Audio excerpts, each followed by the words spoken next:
আসসালামু আলাইকুম। আজকে সারা দেশবাসীর উদ্দেশ্যে খুবই সংক্ষিপ্ত 1-1.5 মিনিটের মধ্যে একটা ভিডিও তৈরি করছি। দয়া করে ভিডিওটা ঠেলবেন না, দেখলে অনেকটা জ্ঞান অনুভব হবে।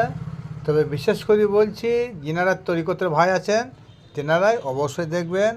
আমি গত 2-3 দিন ধরে একটা বিষয় দেখছি, আলিফ লাম মিম।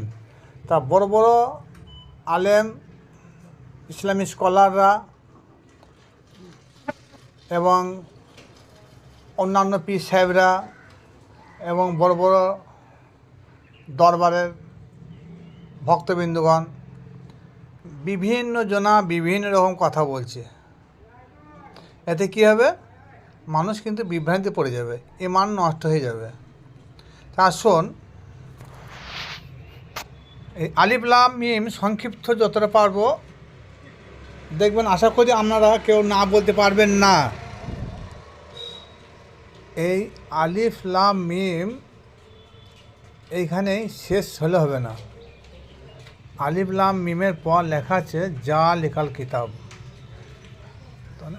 ওই কিতাবটার মধ্যে কোনো সন্দেহ নাই। ওই মানে কাছে নয়, সামনে নয়, একটা দূরে, কি যেটা ফেলে এসেছি সেটা আর একটু বহু দূরে। এই জালিকাল মানে ওই বোঝানো হয়েছে। ওই মানে সম্মুখে যেটা আছে ওকে বোঝানো হয় না। এর সম্মুখে যেটা আছে এটা বলা হয়তো হাজাল। হাজাল মানে এই, আর জালিকা মানে ওই। এবার আসুন, আলিফ লাম মিম এর আগেও আমি একটা ভিডিও পোস্ট করেছিলাম, কিন্তু সেই ভিডিওটায় মানুষ এতটা গুরুত্ব দেয়নি।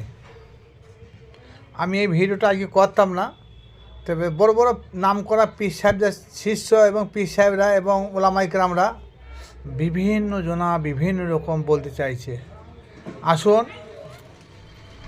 আলিফ লাম মিম, আলিফ লাম দুটিকে একসঙ্গে যোগ করলে আল হয়। আল মানে বংশ। এর প্রশ্ন হবে কার বংশ? আসুন, পরে বলছে মিম, তাহলে মিম মিমা মোহাম্মদ, তাহলে মোহাম্মদের বংশ, যেটাকে বলা হয় আল বা আলে মোহাম্মদ, মানে মোহাম্মদের বংশধর। কি? জালিকাল কিতাব, ওই কিতাব, ওই হলো কিতাব। ওই কিতাবের মধ্যে লড়াই বাফি, এদের মধ্যে কোনো সন্দেহের অবকাশ নাই। সপ্তম জমিনে আসমানের মধ্যে যত